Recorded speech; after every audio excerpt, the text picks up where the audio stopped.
What's going on, guys? This is Music Player 1979 coming from West Texas tonight. Back in June, when I saw that strange formation of cloud, it just seemed to resemble a ribbon with a clock hand.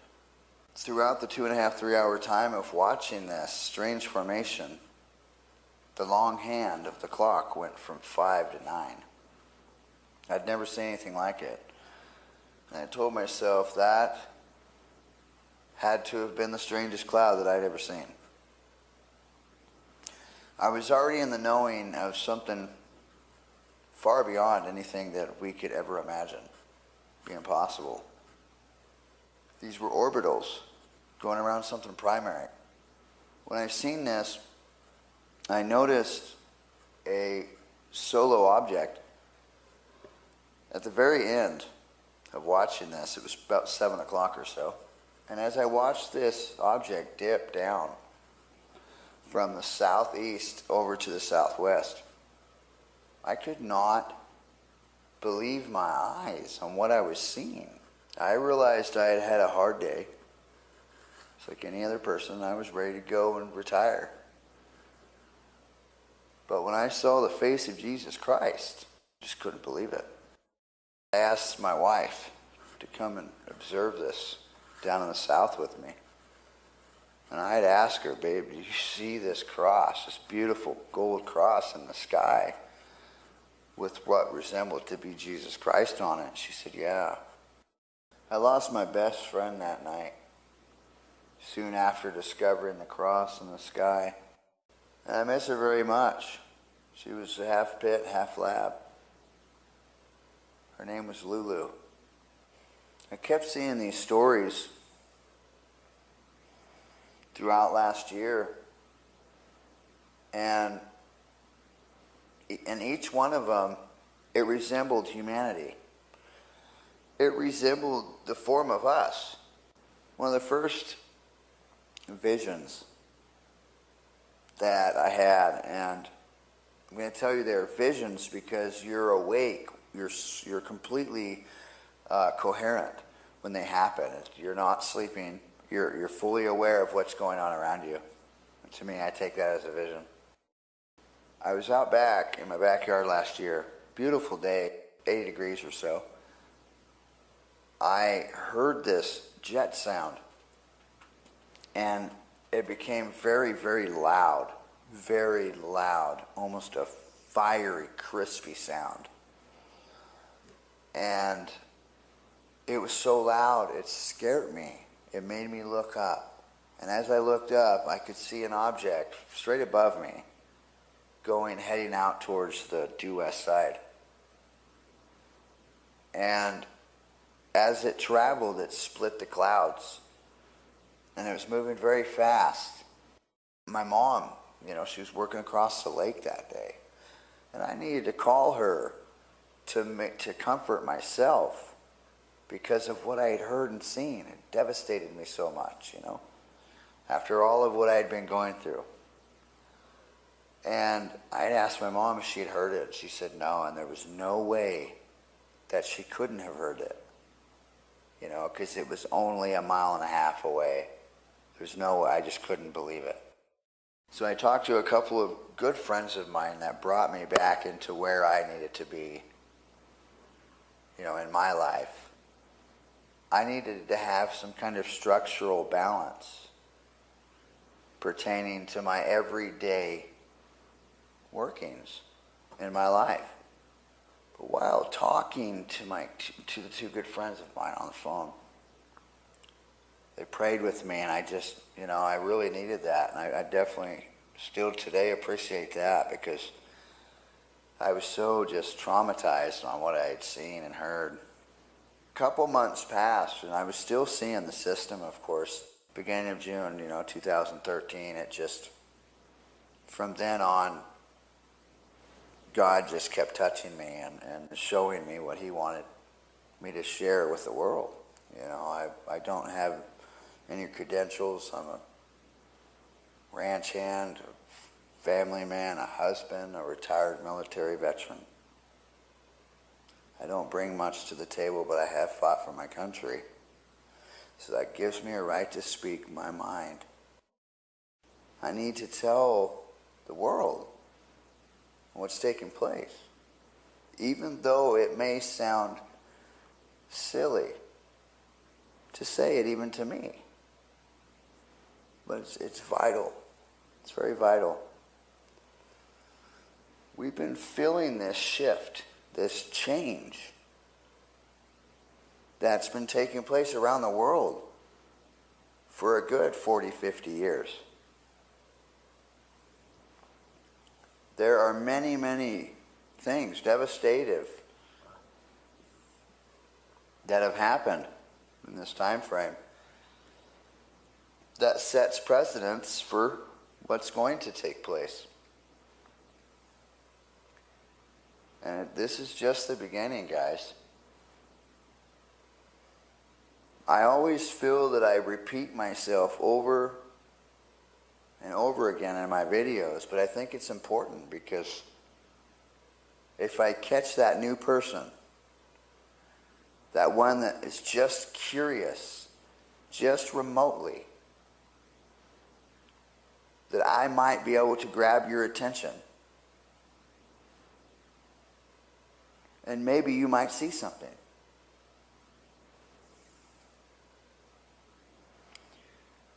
As time progresses here, it's going to be more easier to see these. And I am getting more responses online by the day. In a week's time, the viewings have doubled, and that's great. It only tells me that people are finally coming to the grip, the reality of what's taking place. I've talked about manipulation throughout the past videos, but I think it's important that we realize what we are manipulating. And we can't blame a certain person. We have to blame ourselves for getting ourselves in this mess. Nobody else did this. We did this to ourselves. We wake up every day and we have chemicals that we are even unsure about that are being sprayed across our skies. And everybody's okay with that. Everybody continues without a worry, a care, even a remote possibility that there could be harmful chemicals within this. And I feel so silly and dumbed because it took me so long to realize what these were used for. The initial response for chemming our skies is bioengineering, the manipulation of our weather. I believe it's to reflect the radiation coming from this system. The lines, the two lines, the individual lines that come out of the back of the crafts, they used to be called contrails back in the early 90s. Now they're chemtrails. And people always have that first initial response to the system. They say it's a chemtrail, and they're 100% sure of it. But nothing else after that. It's just a chemtrail. I believe Fukushima was used for this purpose. Okay, they say it's 3 times worse than Chernobyl ever was. Pretty hideous. It took 3 days just to clear the globe. Pretty important here, folks. And this is still widespread now. They're having mutations of different plants and animals. I mean, it's sad. It's sad. Reality. It's that daily thinking, start to finish, path that we choose every day. what makes us happy, what makes us content, what drives that influence to keep us heading forward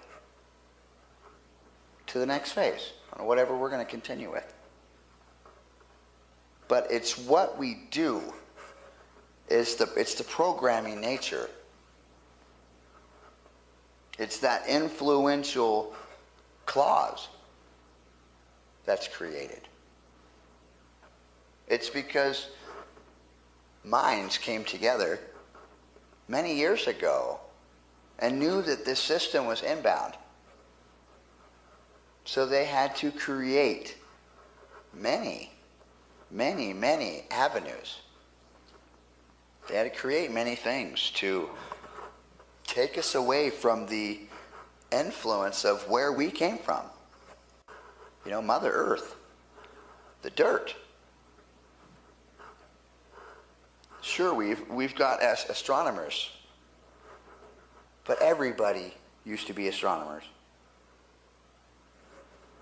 When light came around, street lights and TVs and everything else, it drowned out everything that was true to us. Everything that meant something to us. There are many objects with this system. And to me, they all look the same, but they are yet getting bigger. It seems to be literally coming from the south, right below us, and I mean, it's going to pass. And we look right in its way. I don't care what anybody tells me. I've watched this thing grow from a little tiny piece of grain of rice up to what it is now. So you can't tell me any different. If you saw something that you believed in with all your heart, there's nothing that I could do or anybody else could do to change your mind. You've seen it with your own eyes. The swaying back and forth vision. I went through that for 2.5 weeks. I thought maybe since I was in the Navy and I spent time out in the ocean, I thought maybe it was that. Maybe that morning when I grabbed a hold of my wall and I could feel it stretch and I was holding on for dear life, that maybe that is why the swaying back and forth from the ship. But I thought to myself, no way, I never got sick. I always enjoyed it. Never once did I ever get sick out at sea. I believed these things, and they were very real to me. These were things God was showing me facing the southwest. I mean, I saw the ocean. I saw buildings and trees. I mean, and they were on the very top of this high wave. And I'm at 3,200 feet here. They were way past that. The oceanic life that I've seen, that God has showed me, you know, whales and dolphins, I mean, you know, and people, they don't understand because they're not open enough to accept what might be reality.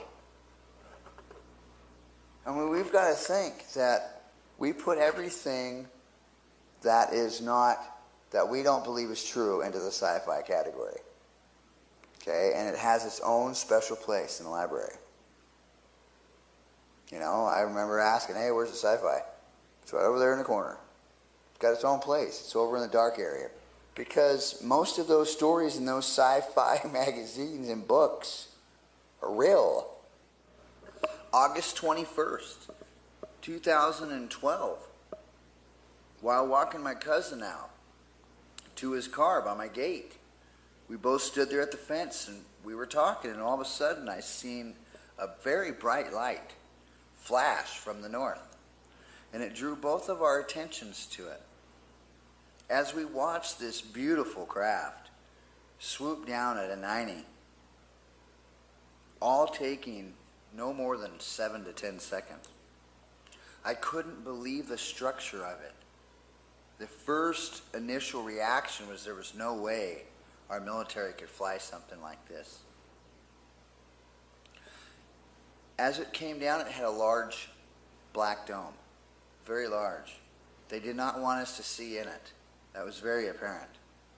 As it came down, I could not help to notice the beautiful, beautiful, perfect green color. It was a neon green. And if you've ever seen a UFO, the colors are perfect. Every single one of them, they're very, very detailed and perfect, much different than ours.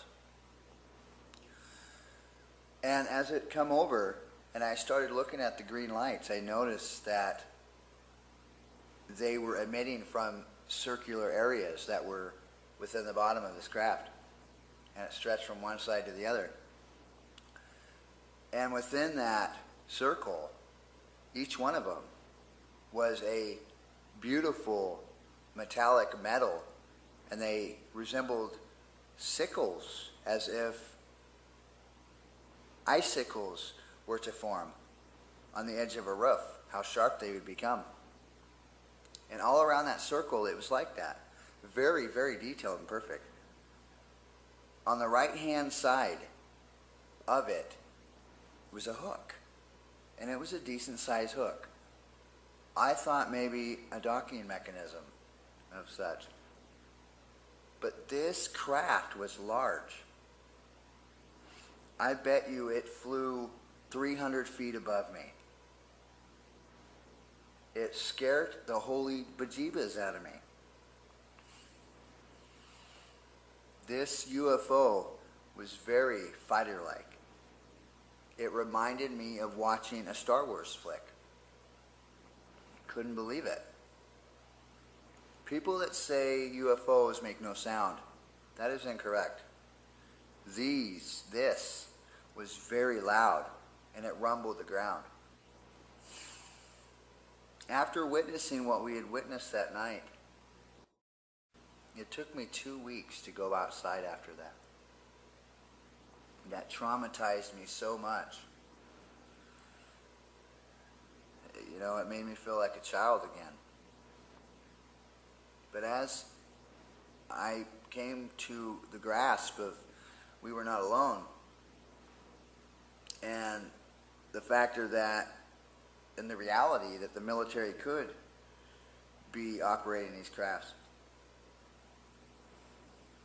became more defined to me.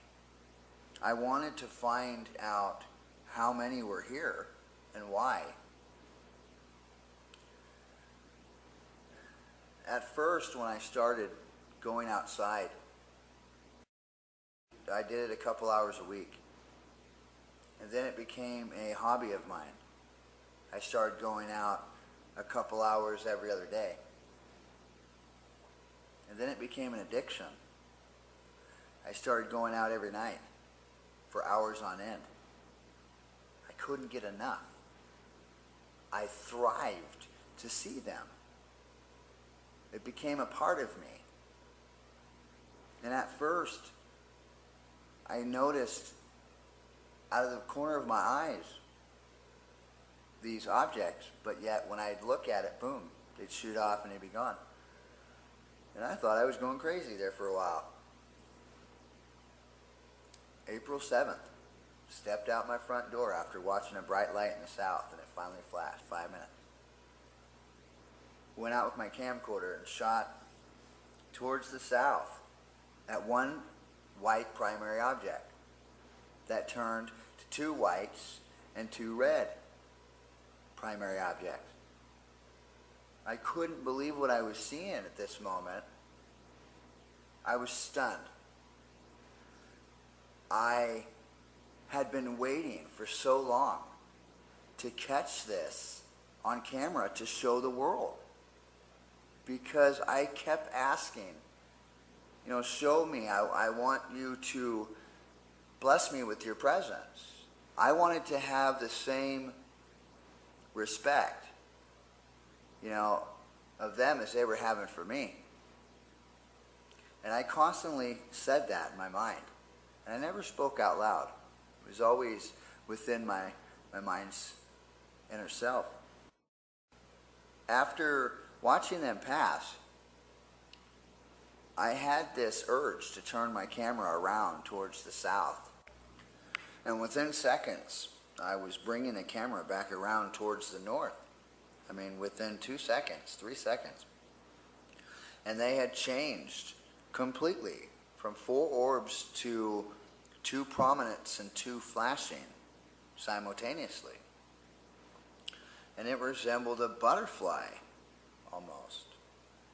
And I remember watching it as it faded off into the north, that it could not decipher its direction, you know, its directional pattern that it wanted to go. It would weave down to the west and then back up a little bit to the north. And, you know, I mean, it was just, you couldn't correctly calculate it. I brought the footage in and put it on the computer, and I was so disappointed how shaky I was. I still chose to release that video anyways because of how I felt through capturing it. In disappointment, that evening on the 7th, April,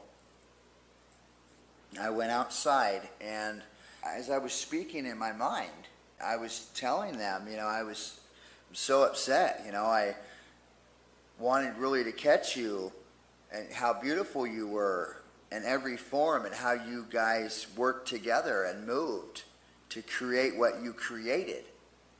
I was so disappointed that I wanted to have that chance again for them to bless me with their presence.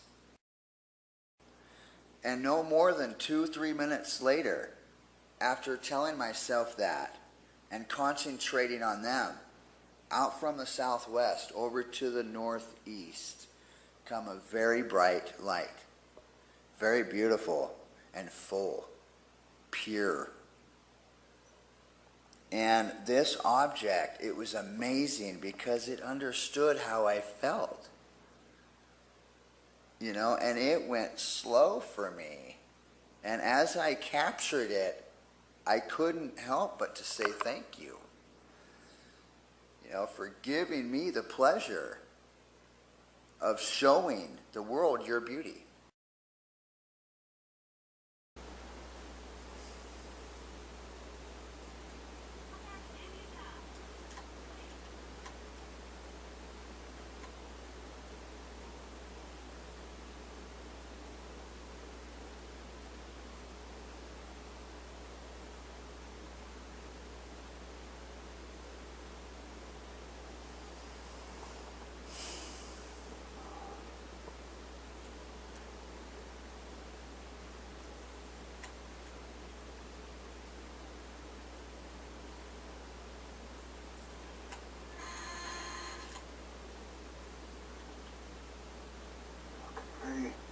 Thank you.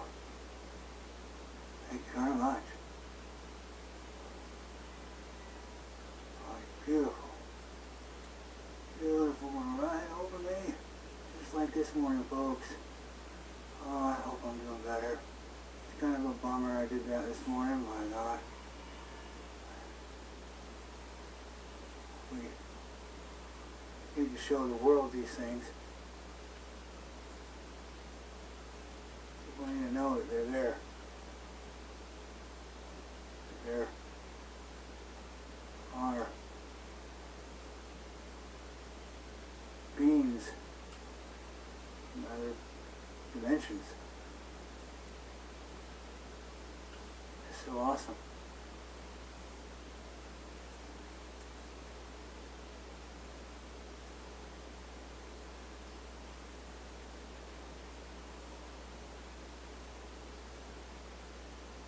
Awesome. It's a rush. It's a big rush. Come on, Kurt. No, focus. Come on.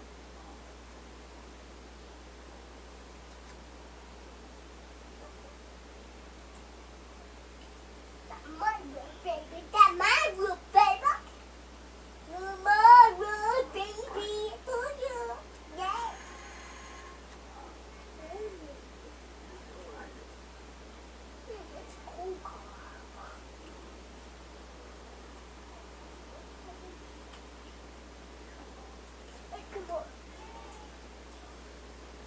And there are stories all around the world, and they're even more compelling now, of the nature of these crafts and the amount of them and the differences between them.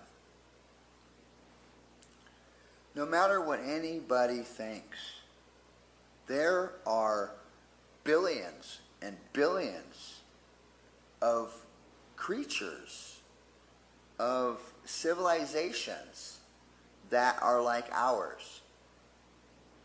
Okay, but I don't imagine they're as hurtful and as greedy and have as much corruption as we do. After posting that video, I was so happy about it. A week went by. And then another week went by.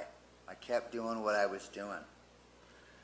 Every night, the addiction continued. I thrived. You know, it just became a part of me. And then that afternoon, on the 17th, April, something told me to go outside early. I was having a bad day. Nothing was working out right. I was saying everything that I could say wrong, and it was sounding right. I'm sure you guys know where I'm coming from.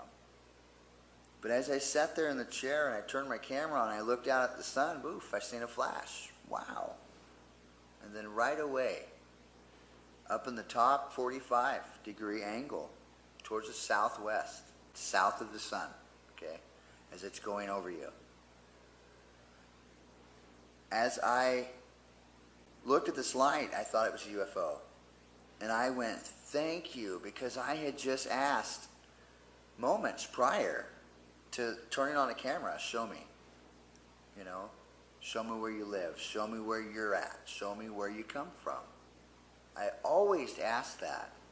Then I seen that light, and I followed that light for 35 minutes. I thought it was the best, one of the best UFO experiences I'd ever had.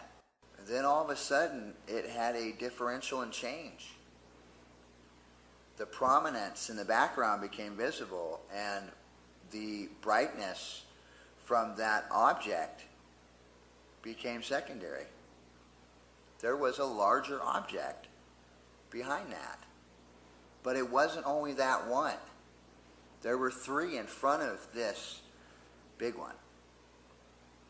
And then after a while, going through the videos, it wasn't until somewhere around December 2013 that I realized that what I had viewed was three stars in the front, a very primary, one of the primaries, in tow and back of the third moon, okay, so which would be the fourth object that I would be looking at, and then a large debris trail, a large debris hand, a gravitational influence between two objects. Okay? And these objects, the gravitational influence is so strong because it's like Earth and the moon. The gravitational field, you know, that our Earth gives off to the moon keeps that moon structural. It keeps it going the same way around Earth. So after the fourth object, the primary, behind that you have, as I said, the gravitational influence of an arm that reaches out and it grabs a larger object. This one, this is the beast. Okay, this is the one that people can't see. Now, behind that, that's the winged planet. That's the fiery one. Now, the reason why you can't see it all the time is because this planet, this second primary, okay, that is in front. We're thinking blue and red Kachina here, okay? The one that is in front is so large, it shields the back. It hides it. It comes out every now and then because of the S pattern rotation it gives. Okay. So, naturally, this large object that's behind the red moon-looking deal. Now, this large object behind that carries a moon. Okay? And this moon is bright. Its 10th is bright as the sun. It has its own debris trail behind the moon object. Okay? That is bright, and it stays bright. It's lit. And I'm not sure if that is where they say the Anunnaki come from. Okay? But that brings us to a different subject. Twice I have seen figures, large. I've seen them twice. The very first time I seen 5 of them. And I couldn't believe it. I thought I was losing it. These beings were large. They looked almost like us, but barbaric looking. Long beards, I mean, gigantic. And the very first time that I had seen them, they were flying. And I'm not going to say that there's not a creature that can't fly. Because we have flies, dragonflies, we have several birds, that we have several things that can fly here on Earth. So just because we think of that natural humans can't fly kind of a thing, doesn't mean that something from out of this world can't. That may resemble us a bit, So seeing these large beings, when I first saw them, they came down and they were very fast, very, very fast. And they came down and they stopped and they all looked as if, wow, okay, where are we and what territory are we looking at, And boom, they were gone. They had places to go and they were headed wherever they were going. They knew exactly where they were going. These visions that I've experienced quite often seem like they are coming from a different realm, almost a different dimension. There have been a couple instances where, as once, sitting out front on the east side, filming the system on the east side, and watching planes skirt the sky. And you always notice more things when you get the video or the picture and you take it and you put it on the computer and you look at it. You always see more. So I get it on the computer and I swear I see something come from the left to the right as I'm filming this object out in the east. So I back up and I go frame by frame. And what I see is a large sphere, black and white, that comes out of the left, down at a 45 towards the right, right through me, and out towards the east, very fast, almost like an electrical charge. For years, we have figured out a way to stay on the same frequency level. Think of it as a perfect tone, being completely solid. Now, when you get a note that is out of tune, it creates a almost vibrato sound, a fluctuation in the perspective of the sound itself.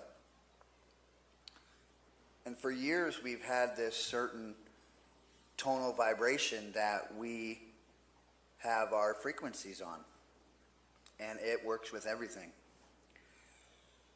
And as this system moves closer, that vibration changes. It's natural, because this system brings an electromagnetic charge with it. It's the idea of that negative and positive interaction. Naturally, with that, you have occurrences. You have electrons that move around within our atmosphere. And that confuses the vibration that we've all accepted throughout the years and the frequencies that we've used through radio transmissions and things like that. Now, the more and more that the frequency changes, the more and more things that we're going to see. More things that are going to make themselves apparent to us. And it brings us back to the sphere. As I seen that, I realized that the conscious state that we live in every day is much, much different than what is actually beyond what we can see. So as this changes, it's only going to open up the visibility aspect for us. When the UFOs, when the objects, the crafts, they fly above us, they have a field around them to where we cannot see it. It's like a cloaking mechanism. But as this system gets closer and closer, it's going to open all that to us. And we're going to see it all, folks. And it's important that we stay together in numbers during this time. And it's important that you prepare yourselves, not only through supplies, but mentally.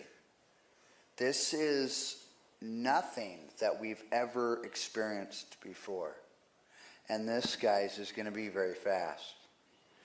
As the object comes in closer to us, we're going to experience large CMEs, coronal mass ejections coming from the sun, creating large earthquakes, and the moving of the crust and the shifting of our plates. We will see, and we are experiencing changes within our sun, the stars, and the moon. These are all things that we are going to experience and go through. This will not be a long, drawn-out process. This will be very swift and fast. I don't predict to give a time. It's important also to reflect during these times the love and cherish that, embrace that warmth of our love for one another. God gave his only Son in order that we would not perish, but have everlasting life through him, through his love and guidance. I couldn't give my only Son, which I love very much, for you. So let's remember this, guys, as we get together with family and we share what's most important to us, our lives. Until next time, this has been Music Player 1979 here in West Texas. Much love, guys. Love you, folks. May know you have a good day.